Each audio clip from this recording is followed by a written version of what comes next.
With the release of Tarkia Dragonstorm earlier this year, yes, all the way back in April, I know we're already all distracted by the upcoming Star Trek set next year. We've now had 4 distinct visits to the plane of Tarkia. And yet, in all that time, we've never once seen any ninjas. And I know what you're thinking, it's because Tarkia is inspired by Central Asia and not by feudal Japan. But I say it's because they're ninjas. Obviously, you wouldn't see them. In fact, I've heard that ABZAN ninjas are the greatest ninjas in the entire multiverse. In fact, they're so good, one commander alone isn't enough to lead them. And that's why today, I'm going to be showing you the best ninja commander deck that no one's playing. I'm planning on making a lot of strange and unique decks for this channel, so if you like this one, give it a like. Maybe leave a comment if you've got any ideas too, and if you really like it and you'd like to see more, then please subscribe, it really helps out a lot. Anyway, back to the video. Like I said, one commander isn't enough for these ninjas, which is why we're running the partner pair of Nikara and Yannick, the Akorian Bonder and her loyal Hyena Beast.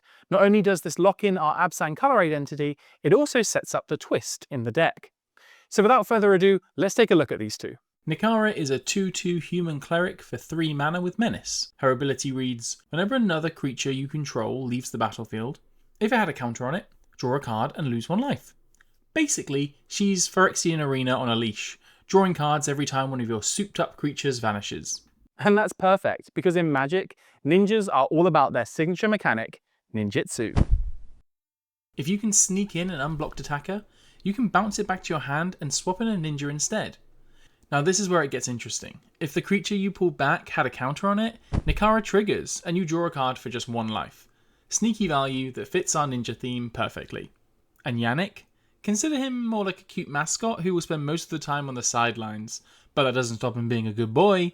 A very good boy. What a good boy, Yannick. Now, typically, ninjas are found in blue and black, with Yukiro here sitting far ahead of the competition in terms of ninja commanders.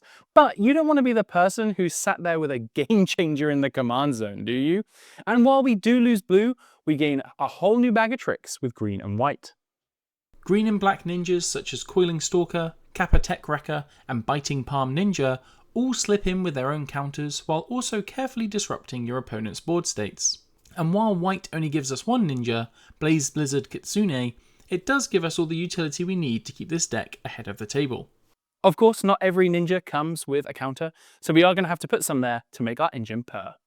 Arwen, Weaver of Hope, Juniper Order Ranger, Master Chef, that secret lair isn't here just yet, Good Fortune Unicorn, Warden of the Grove, and Bloodspore Thrinax all make sure your creatures come down modified and ready to trigger Nikara. Unfortunately, every time our creatures return to our hand, they will also lose their counters, so cards such as Costume Closet, the Ozolith, and Resourceful Defense are vital to make sure that we don't completely lose all of our value, and can keep our counters coming again and again.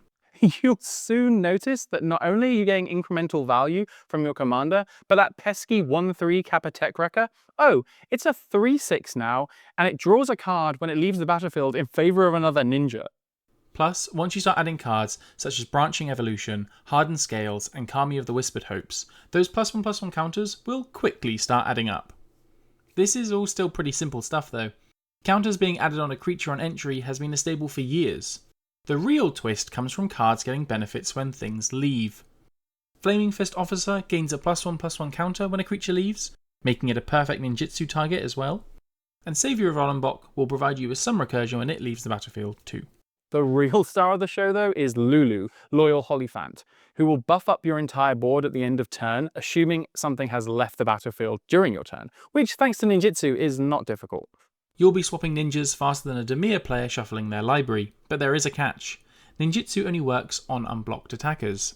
Luckily, we can give our modified creatures flying thanks to ABZAN Falconer, meaning that our creatures can soar over any blockers before being swapped out for a bigger threat. If that's not evasive enough, Champion of Lampholt is also here to help, as every creature that enters under your control will boost Lampholt's power and ensure that no one can block anything you send their way. And finally, naming ABZAN on Hollowmurk Siege will give your creatures menace, as well as giving them a counter. But if you're feeling like you've got enough evasion by now, naming Sultai will add an extra draw to your turns for even more value. Now, while this is branded as a ninja deck, it's actually a deck that cares about creatures entering, leaving, and triggering along the way. And while we're here on Tarkia, why don't we take advantage of some of these Mardu creatures that are lying around before we dash off? That's right, we're taking advantage of the mechanic only known because of Ragavan, it's Dash. Dash is a bit like ninjutsu, but doesn't require an unblocked attacker and instead returns the card to your hand at the end of turn all on its own. Cards such as Mardu Shadow Spear and Reckless Imp both come down early too, with a dash cost of only 1 and a black. Mardu Strike Leader gives you another creature that sticks around once it leaves the battlefield, and Ambuscade Shaman provides an additional buff to all your creatures that entered this turn, alongside the flurry of counters that we've already mentioned. And with that, you'll be able to grind your opponents out with sheer card advantage. Nakara will draw you a card every single time a creature with a counter on it leaves the battlefield, and when those creatures do re-enter, thanks to all these buffs, they'll be much bigger than your opponents are expecting, allowing you to smash face and leave yourself as the sole victor of the battlefield. But before we wrap up, I, as always, have some utility pieces I want to talk to you about. Panharmonicon is incredible in most decks, but here it turns everything up to 11. Your standard give a counter on entry cards now give double value, as well as your other on-entry effects such as Azra Smokeshaper's Protection or Ambuscade Shaman's temporary buff. Aura Shards is our honorary game changer, letting you obliterate your opponent's Soul Rings, Rhystic Studies or even Baleful Strixes every time one of your creatures jumps into the fray.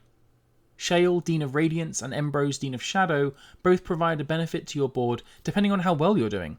Feel like you've got the dominant board presence? Shale will continue to buff your creatures on each of your turns, but if you need to go digging for answers, Embrose can help you out there by picking your own creatures for a draw, at any cost.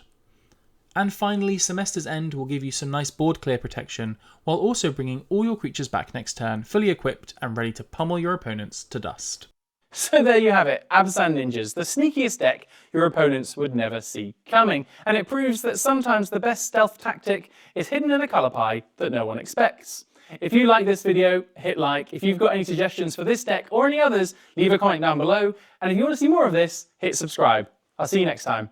Bye.